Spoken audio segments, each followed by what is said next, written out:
Without further ado, I will pass it off to Dave. A lot of ado lately. Thanks. Thanks for everyone who's here. I feel I need to say first and foremost that I'm not an expert with this software. I've been using it for a bit less than a year, and the reason it came about, some of you already know the story, is that we teach a number of undergraduate courses at UTM in sort of introduction to biomedical communications, and occasionally we snag some good UTM students who discover the graduate program through those undergraduate courses, but they're just they're elective. There's a health science communication minor that you can achieve if you're a biology student. So these courses are taught at UTM in one of the computer labs, not in our building, and that lab is fitted with the Adobe Photoshop and Illustrator. So we kind of introduce students to those pieces of software as tools they can use to create their own visuals. And some of the courses also involve some actual hand drawing of specimens and so on. So a year ago, or a little over a year ago, when we realized we were going to have to move all of our teaching online, it became quickly apparent that it was not going to be possible for us to continue to use the Adobe software. We did attempt to see if we could get students to log in remotely into the UTM computers. And of course, that was incredibly slow and everything crashed, and it was not going to be an option. So, and then most of you are aware of the cost now of using the Creative Cloud software. You have to buy a year's worth of subscription. And even at the least expensive option, it's way too expensive for us to expect undergraduate students to pay for that for one course. They don't even get to own the software, right? So so Mark Dreyer and I and a couple of other people started looking at some alternatives, and this kept popping up as one alternative. I know there are some free pieces of software, but this particular piece of software, Affinity Designer, seemed to have a lot going for it. And Mark negotiated a discounted price for the students. Normally it's $70 Canadian. In fact, at this moment, I believe, unless they changed it since yesterday, it's currently on sale for half price. So you can own this software for $35. It's actually less than what the students paid for it. They got a $41 they had to pay to buy the software. So if they wanted to sign up for these HSC courses for the last academic year, they had to buy the software, and they had to have a computer. There is an iPad version of this as well, but we wanted to just stick with a computing platform. So Mac or PC, it really didn't matter. So, so last summer I started scrambling to, all right, I got to learn this software because I have to teach it. It's similar enough in a lot of ways, but there are some quirky things that are a little bit different from an Illustrator. I know most of you, I believe, still know Illustrator or use it in your work, whether you're at a company or doing independent work. So I'm not going to I'm not going to explain like, what is a vector? You guys, I'm pretty sure have pretty solid, foundation and all of that stuff. And mostly what I'll be showing you are the things that I learned so that I could teach the undergrad students some of the same methods and tools that we use with the Adobe software, with the idea that at some point, if they end up using the Adobe programs, there's so much similarity and overlap that it shouldn't be a difficult transition. Again, there's just a few little hiccupy things here and there that might cause you to just have to stop for a minute and think, now where did that command go, or why did they move that, or does it even do this? So so Designer is not a complete replacement for Illustrator. There may be some functions in Illustrator that you use that you depend on that may not exist. There's no gradient mesh, there's no blend tool, and a few things like that. But it does a lot of the core things that we're used to using, or at least that I use, or at least stuff that I probably have taught some of you over the years. So it has a pretty good set of vector-based tools, but it also has pixel editing capabilities. So imagine a kind of a light version of Photoshop rolled in to something like Illustrator. So you can work with vectors and pixels seamlessly within one program. So again, it's not a fully functional pixel editor. The company that makes this, Serif in the UK, they have three pieces of software that they sell. Affinity Designer is this one. They have Affinity Photo, which is a bit like Photoshop and Lightroom combined. I bought a copy of it, but I haven't really touched it. And they have a third program, and I think it's called Affinity Publisher, which is probably something like InDesign, for layout and things like that. So I haven't really looked at those other two very much. All I know is some of this program. So I can show you what I've learned and how you might be interested in using it. You can ask, I don't mind if you want to unmute and ask a question at some point along the way. That's fine. I meant this to be, as informal as possible. And you'll probably ask me things that I won't know the answer to because I don't know the software in and out. I had to review quite a few things, even just this morning, because I stopped teaching it a couple of months ago, and it goes like right out. So I'll have to do a fair bit of review for the fall again. So I just had a couple of PDFs that are just, explaining the interface, which I made for the undergraduate students who are learning all this for the first time. So with yet even further ado, since we never seem to have enough ado, I'm going to share screen and just kind of walk you through a few things. Okay, so I've already launched it, so there's no splash screen. So when you start a new document, you get a lot of the kind of things you'd expect to see. A big array of different kinds of documents you could start with. And because they're a UK company, there are all the, A and B size papers, which would be applicable to other parts of the world. You can also specify exact dimensions. You'll notice here, it also has a DPI setting, which of course we know is wrong. It's PPI for pixels per inch. They're kind of sloppy with that nomenclature. I'm a bit of a stickler for it, as you know. It's a UK company, so they spell color with a U, which is nice for us in Canada. Yay, spelling. So you can choose different size of documents, your color format. So again, interesting, you have a couple of RGB modes here. You've got CMYK, lab color, grayscale. I'll come back to these high bitrate color modes a bit later when we talk about pixel editing, because they're kind of important there. And margins and bleeds if you need to set that kind of stuff up. There's also all kinds of other templates and photo examples, in particular photo sizes, devices. Again, just like you see in the Adobe software, except instead of that long pull down menu, it's just these sort of panels. So they're more into kind of panels and buttons rather than menus and pull downs and things like that. So again, typically I just choose the letter size document and click on create. Now, I have simplified my interface a little bit, so I'll just show you a couple of things here quickly. When you look under Window, you're not going to find, where are the palettes? Isn't it under Window? Nope, not in this program. It's under View, and it's under this sort of Studio. So if you look to Studio, there you can see there's a lot of the palettes, and all of these are already kind of preloaded. And then there's something down here called a Left Studio and a Right Studio. So I'm only looking at the Right Studio right now, and I don't have the Left Studio turned on. I'll show you why.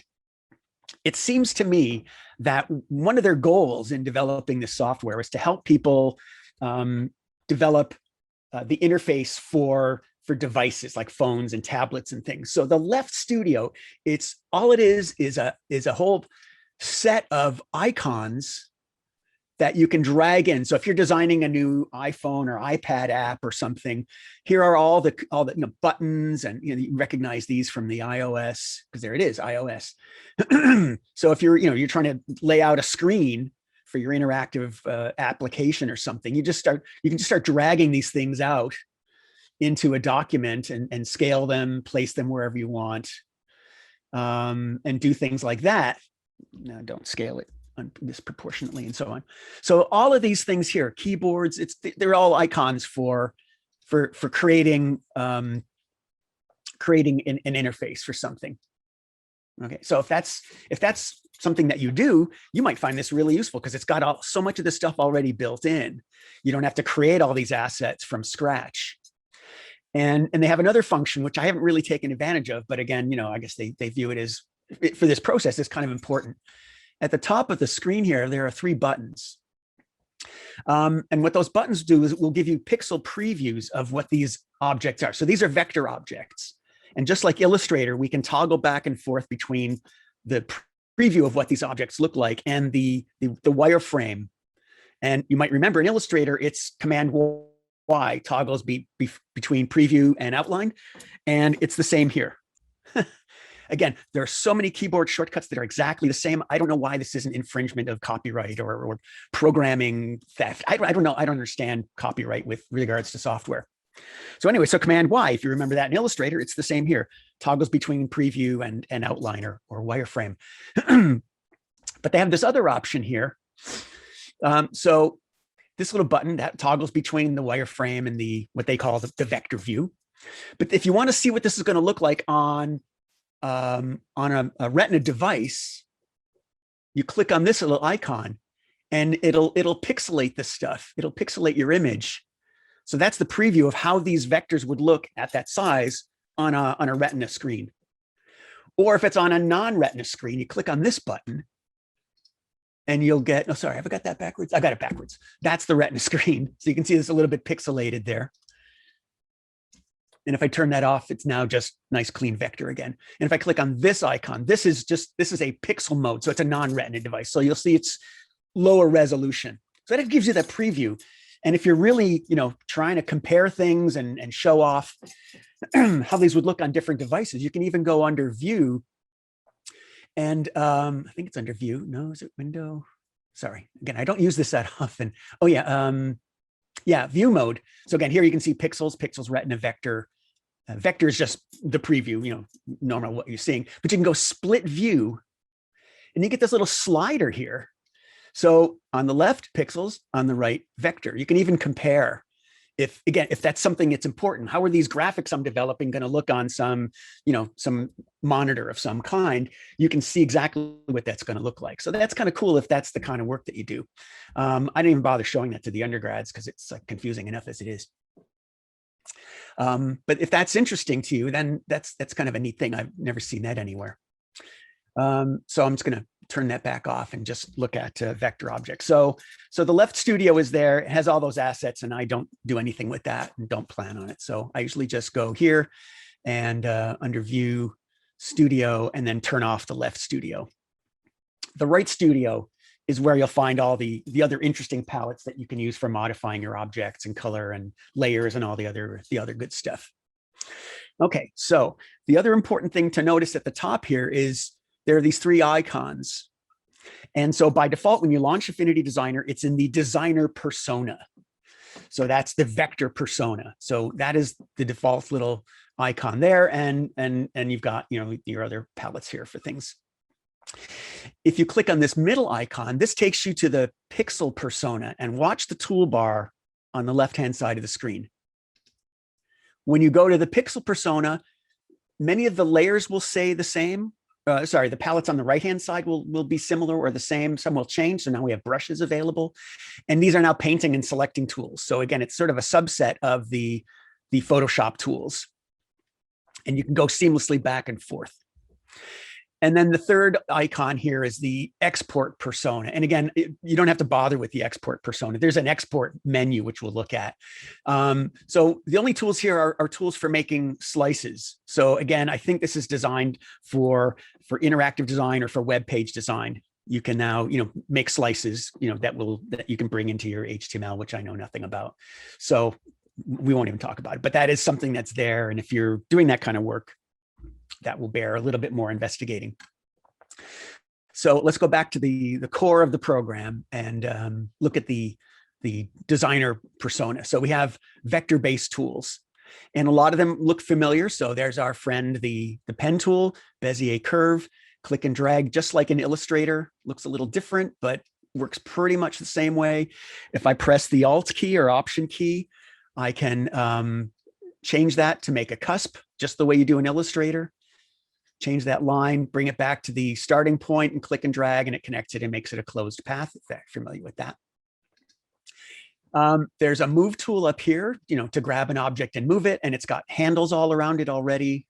So you can, kind of scale things, rotate them from here, use this little rotate widget up at the top there, and so on. Now, and there are primitive tools as well. So again, you'll remember from Illustrator, we can draw, rectangles, ellipses, round cornered rectangles. And then there's this whole set of shape tools. If you're too tired to figure out how to draw a star or a donut or something, you can draw all these other really basic shapes. Heart tool, really? Okay. But these tools are a little bit different from what you'd expect. So again, you're all familiar with these shape tools in Illustrator. Okay, so say I have a rectangle. Now you notice when I draw with those tools, it automatically fills it with some boring gray as the default.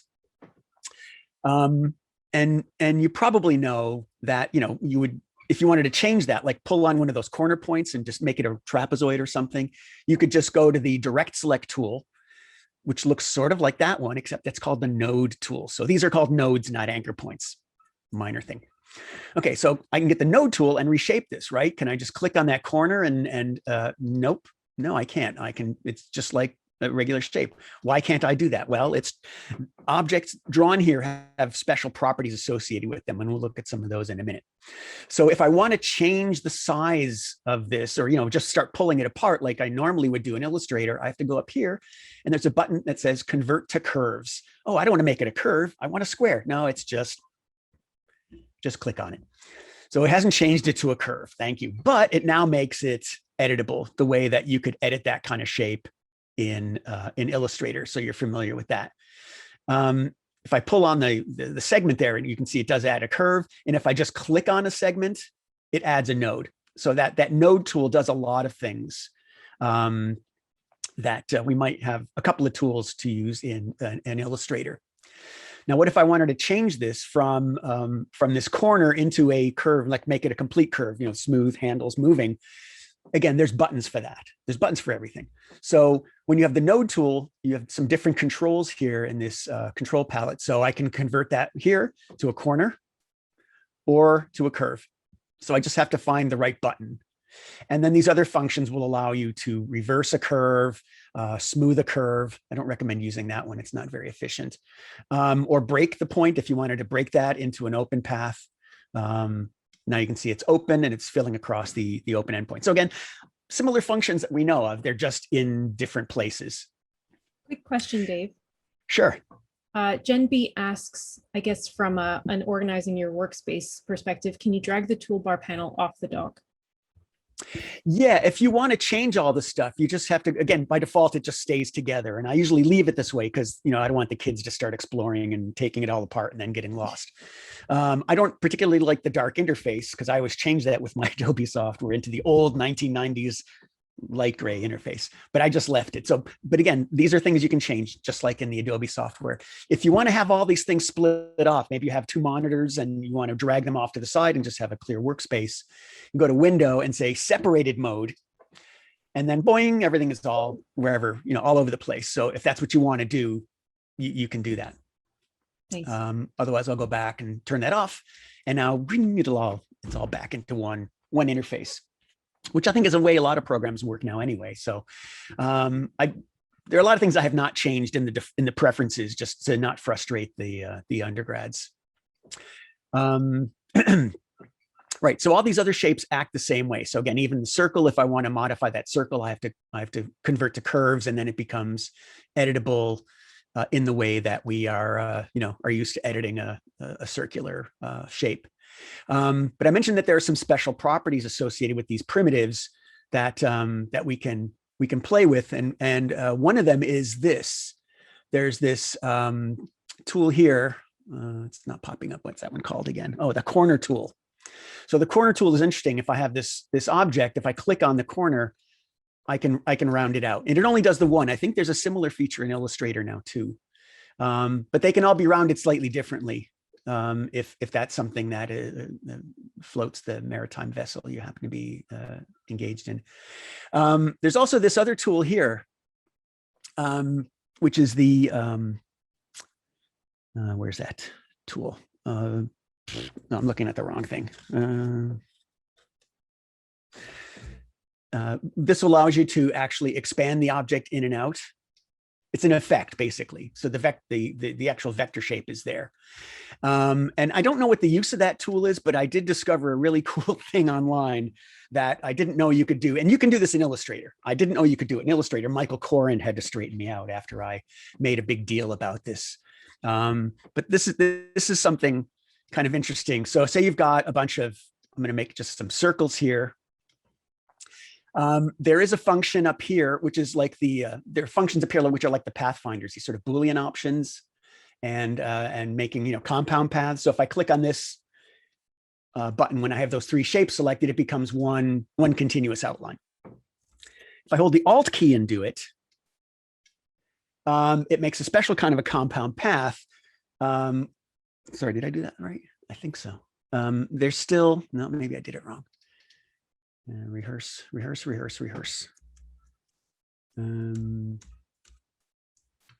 Also, unlimited undos and a long history palette as well. I think I did that right. Let me hold on a sec. Nope. All right, maybe I'll come back to that later. No, I forgot how to do it now already. Typical Mazierski demo. All right. Anyway, you could then, kind of play with that. This function here that expands them out and then it makes them all kind of glob together like metaballs, but I can't remember now what the shortcut was. Not the most important thing. I didn't really have a use for it, but it was just kind of interesting.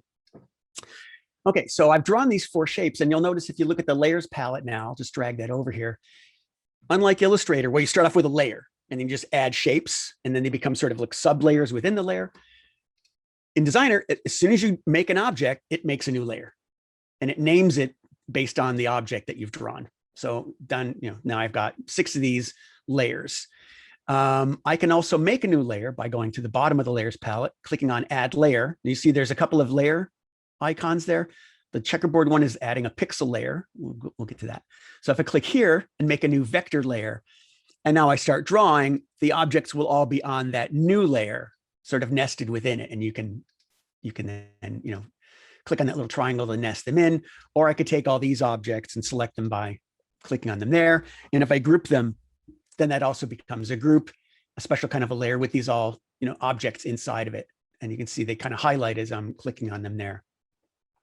The little check mark there is just for visibility. It's showing me there's still something there. It's just become invisible. And if you want to lock the layer, there's a little lock icon up here. If you name them, okay, so it's a rectangle, but it's my favorite rectangle. So if I call it something like that,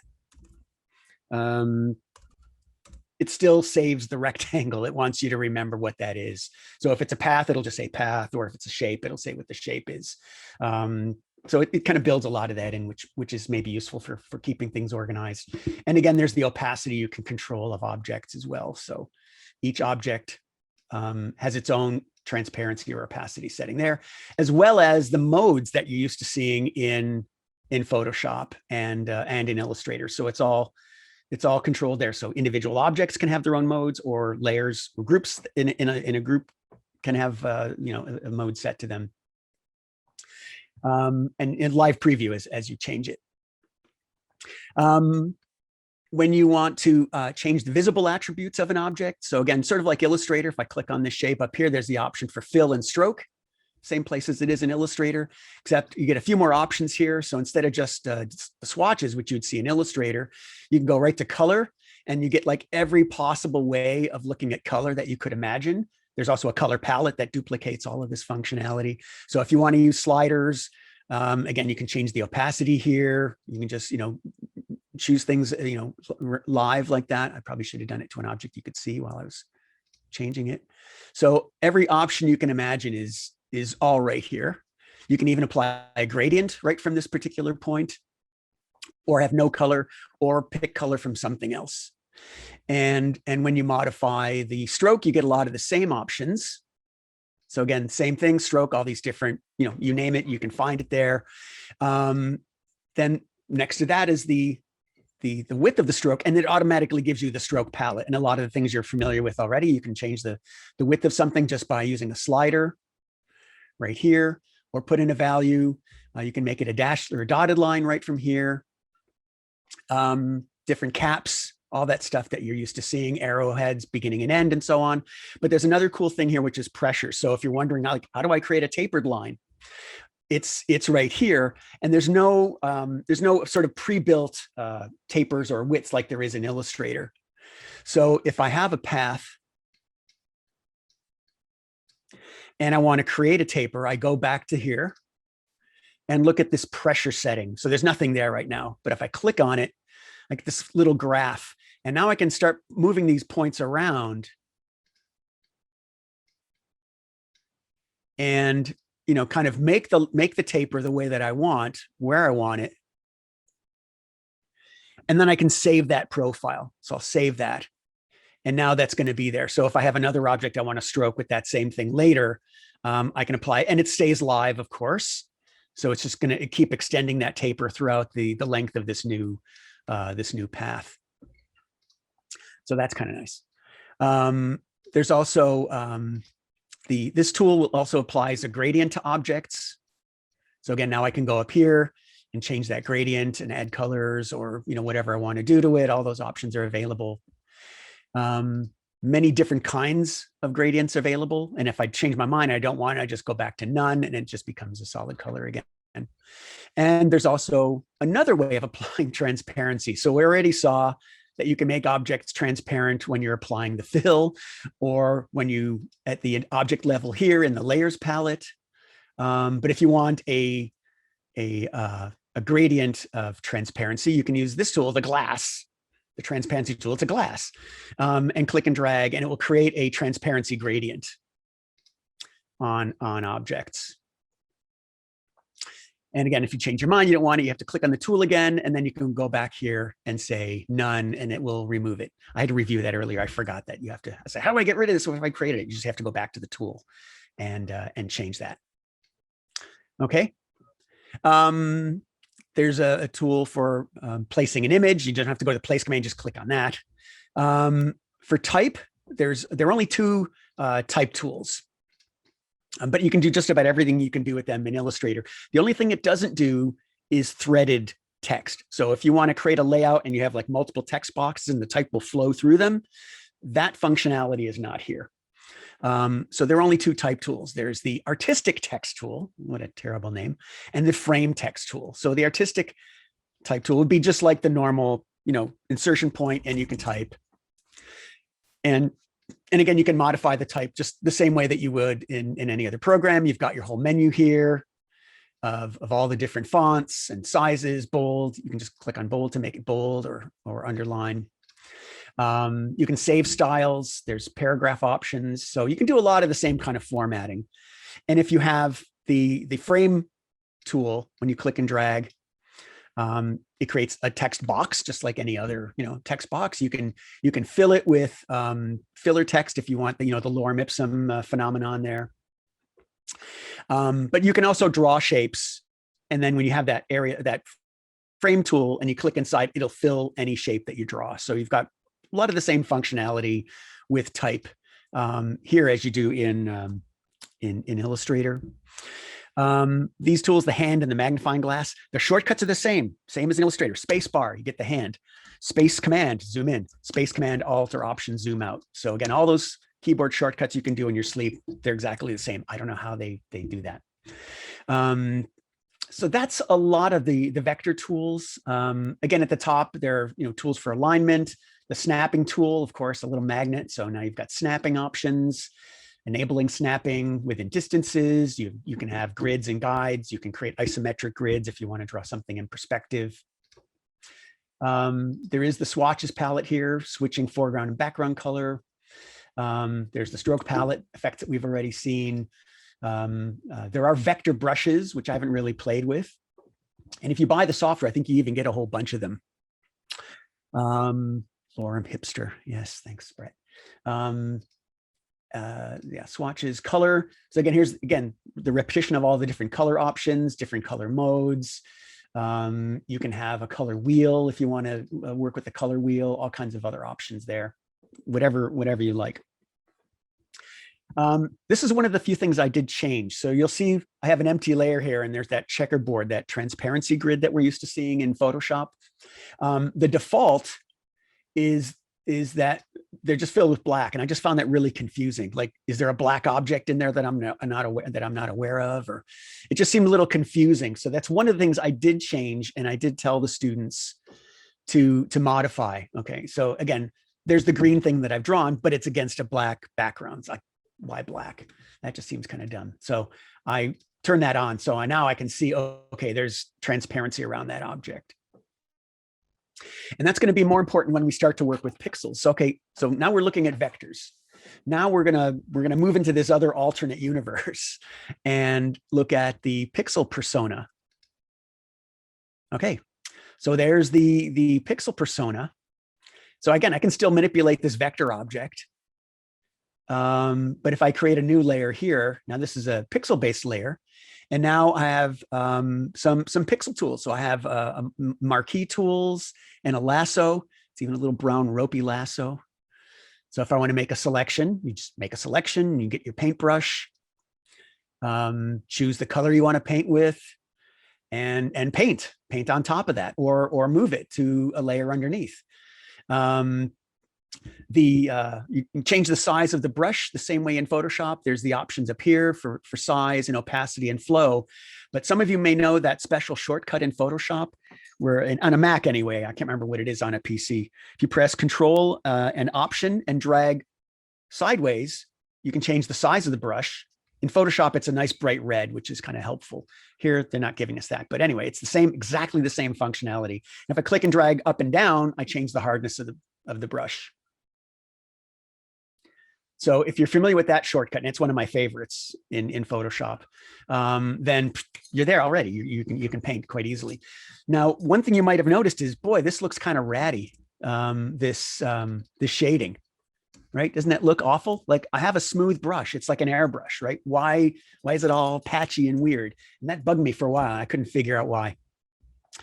And the reason is, there's a performance issue with 8-bit color. I don't know why. Maybe they'll fix it in the next one. But it's not very nice. It's not nice and smooth. So you have to fix that. And it's really easy. You just have to go back here, back to the designer persona, where you can access the document setup command.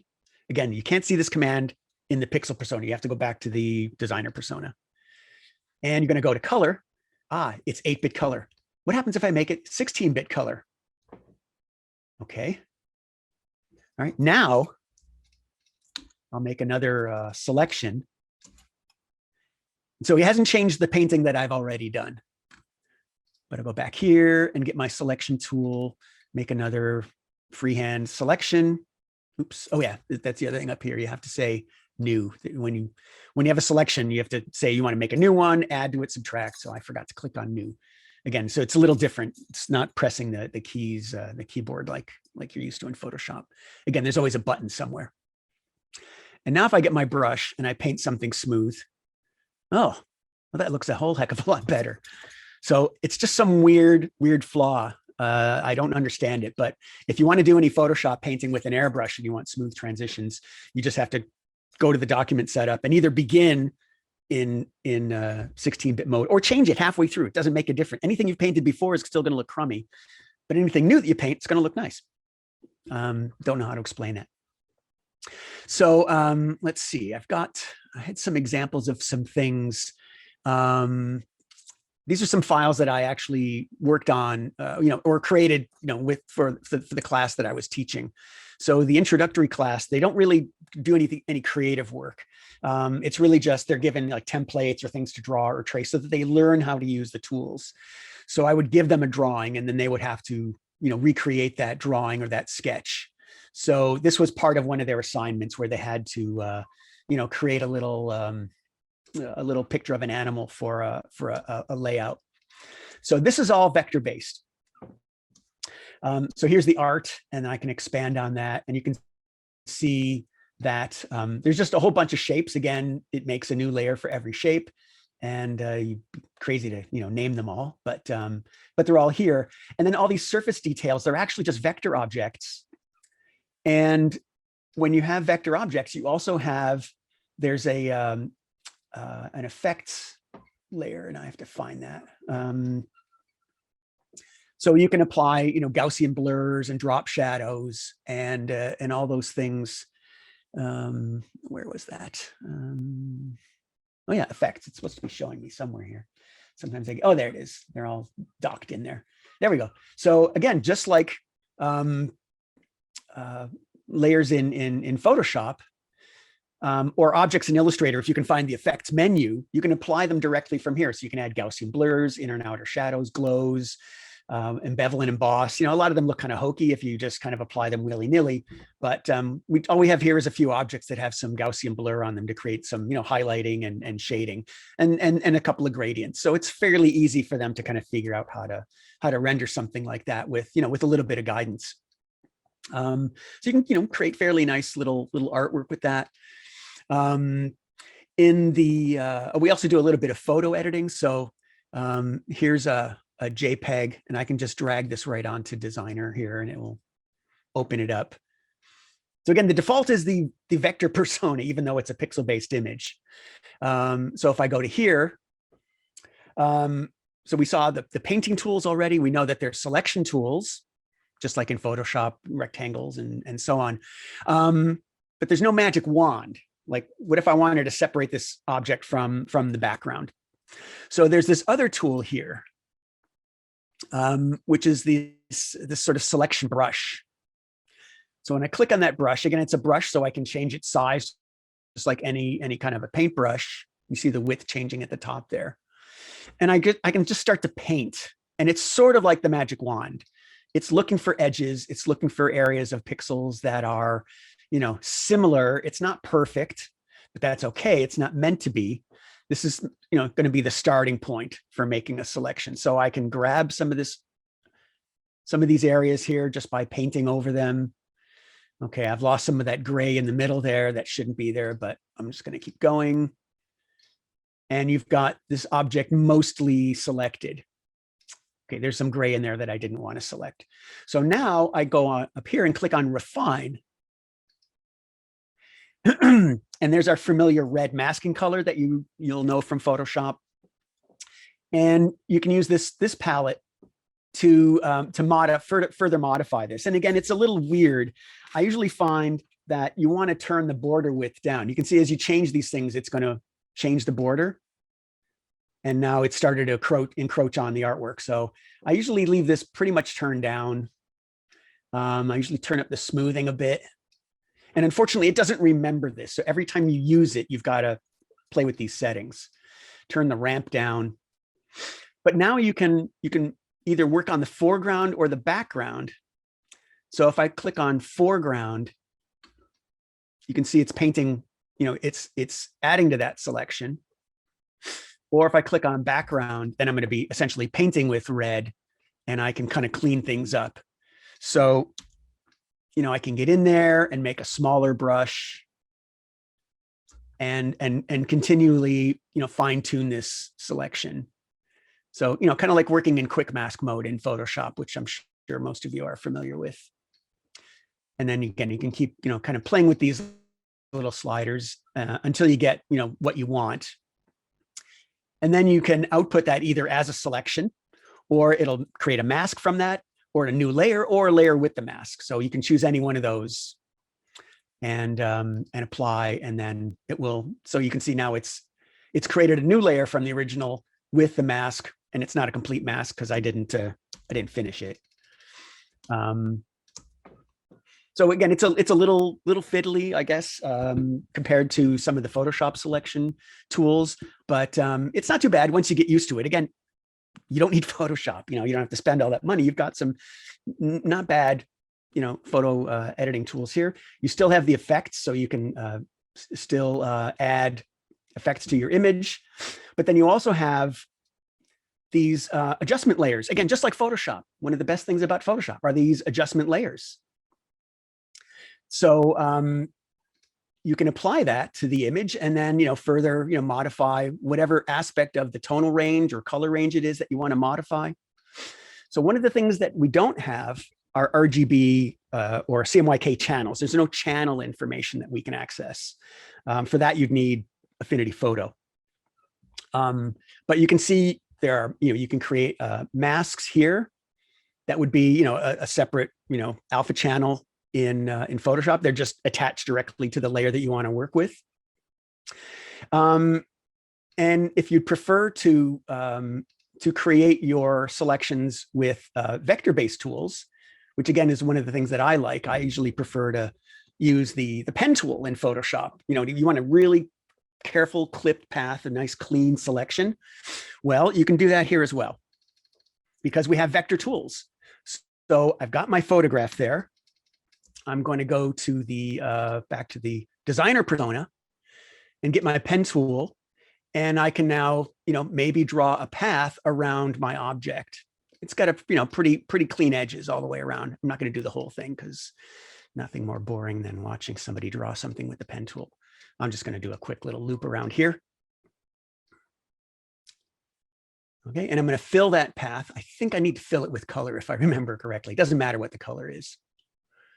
But now I'm going to go back, find my layers palette in my, there we go.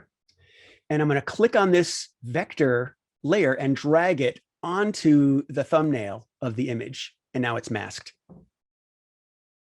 And it's all still editable, of course, while I'm in the designer persona, and get the node tool and continue to, you know, move that around to tighten it up or do whatever I want to do with it. So that has now become a masking layer with a vector object. So you can create masks with vectors, or you can create them with sort of, you know, painting tools. You know, so that means I could go back, if I'm going to hide that one again, go back to this one that has that weird mask I've already applied. I can still go here and paint in that mask because it's pixel based. So you've got all those different options for editing and modifying photographs. One of the things I was most excited about in teaching the class, and I realize I'm going to run out of time. I've left out a few things, but anyway, this is one of the assignments from the 300 level course. So typically what we do is we get them to draw a small mammal skull, and we weren't able to do that in person this year because, again, we couldn't go in and use the biology lab. So I borrowed the 3D printer that we have at BMC, a 3D resin printer, and I brought it home over the holidays and printed off 50 little bat-eared fox skulls. That's not this. This is a llama skull, but it's the same idea. We had little skulls about a little bit smaller than this, and I could put them in an envelope with a grid and a stand, and they could pick them up on campus, or I could put them in the mail for students who were working remotely. I had a student in Ireland and a couple out in the West Coast. So I put them in the mail so that they all had the specimens, and I could set up my digital camera as the second camera source for Zoom and show them how to set up the grid and graph paper. And they did a drawing of that skull, which I think, so this is just my version of it here. So again, there's no template function like there is in Illustrator. In Illustrator, you bring in your image, it stays at the back, and it's dimmed out a little bit, and then you can start drawing the vectors on top. There's no similar layer, but you just bring in your image and just reduce the opacity, and you can move it around, and that will serve as a template. So I had them make a pencil sketch, bring that into Designer, then they traced all of the features with the vector tools, but then they could paint directly into the vector outlines. So for example, let's say we were going to work on this skull. So I'm going to add a vector layer. And I'm going to get my pen tool. And again, I'm just going to roughly indicate, you know, the mandible, let's say. All right. So here's my mandible, more or less. Let's pretend that's a mandible. And again, it has to have a fill of something for this to work. So again, it wouldn't really matter. We just said, you know, fill everything with a light shade of gray or something. Maybe that's even the sort of the starting point for, you know, the shading that you're going to apply. Okay, so there's that curve. Now I switch to the pixel persona, get a painting tool. I'm going to paint with a shade of gray, and it's automatically clipped. I'm painting within the vector, and the vector object is acting like the mask. So you already know from our teaching in the past, what I like to do is, if I'm doing this in the Creative Suite, I will trace the objects in Illustrator. So I have nice layers, named layers with each object. I will rasterize that into Photoshop. So I have all the raster layers that correspond exactly to the vector shapes. And then I don't have to make selections because I can lock the transparency of each layer and just paint. So hopefully that still it's something that you remember or still have nightmares about. But here, I don't even have to do any of that.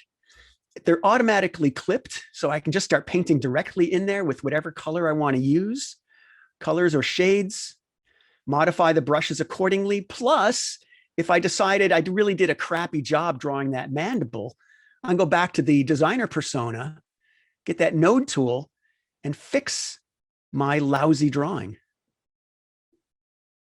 So there's the curve there. And come on, give me there it is. There, okay. Oh, that's much better. Yeah, see, that's a nicer curve. Oh, look, okay. So, for the kind of work that I do, and especially for the kind of work that I want the undergrads to be able to learn how to do, it's really, it all works in this one program. And so, I was a little, I had to keep finding things. Where does that function? Can it do this? And eventually, once I got more comfortable with it, and I realized, yeah, there's a lot going on here, and that's potentially very useful. So again, this is just a real quick intro. I really thought some of you would try to stump me with, but can you do this? Because again, there are a few things that I didn't mention that it can do, and there are probably a lot of things that you use the Adobe products for that it doesn't do, and I've mentioned a few of the shortcomings. But I just thought overall, it's a really useful tool, for people that don't want to spend hundreds of dollars a year on the Adobe software. And I also meant to show you that it's not perfect, but you can bring in a lot of your legacy files. Certain things it doesn't import. There's no gradient mesh in this program. So if you use a lot of gradient meshes in your Illustrator artwork, they're going to disappear.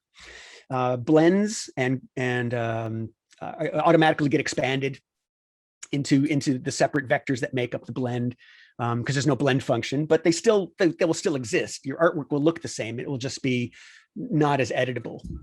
But if you have to cut the tether to Adobe, and you need something to work with legacy files or convert them into a newer format, it can handle quite a bit of that. All right, thank you so much, Dave. Hi, everyone. My name is Alex. I'm another member of the BMCA exec. I'm stepping in for Roxy, as she might have to jump off the call soon. We're close to time, but I do think there's time for a few more questions, some attempts to stump Dave. You might have spoken too soon, Dave. There's still time. And there were actually two questions that came in. One was from Stuart, and he was wondering if you think that there are any deal breakers or things that you feel like you still have to go back to Illustrator for. Well, again, and I, like all of us, we all have certain ways that we use the software and certain things that we expect. And I don't use all of Illustrator. I know there are a lot of functions in there I'm not very familiar with. Same with Photoshop. I've never used the 3D function. I've never used the blob brush in Illustrator. But if that's your bag, then you're probably going to want to stick with that, because there's nothing quite like it in Designer. Probably the easiest thing to do would be to download the free copy and play with it and see what breaks. When you try to open your legacy files, that might be a good way to tell if it's something that you could use, take advantage of. I mean, there is a long free period, and it's only $35 right now, which I know is, if you're on a budget, it's still $35, but it's far cheaper than just about anything else that has, I think, that much functionality. And you can also, there are hundreds of tutorials online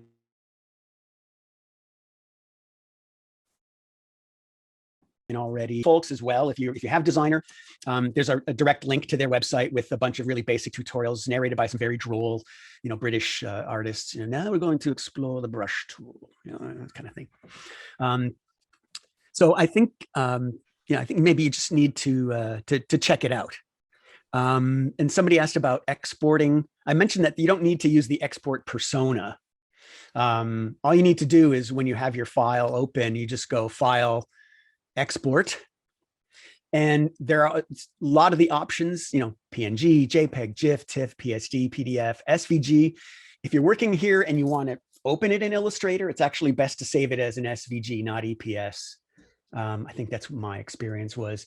There's also EXR, which I don't know, and Targa, which nobody uses. I'm not sure why they even have that option available, unless it's useful in the UK.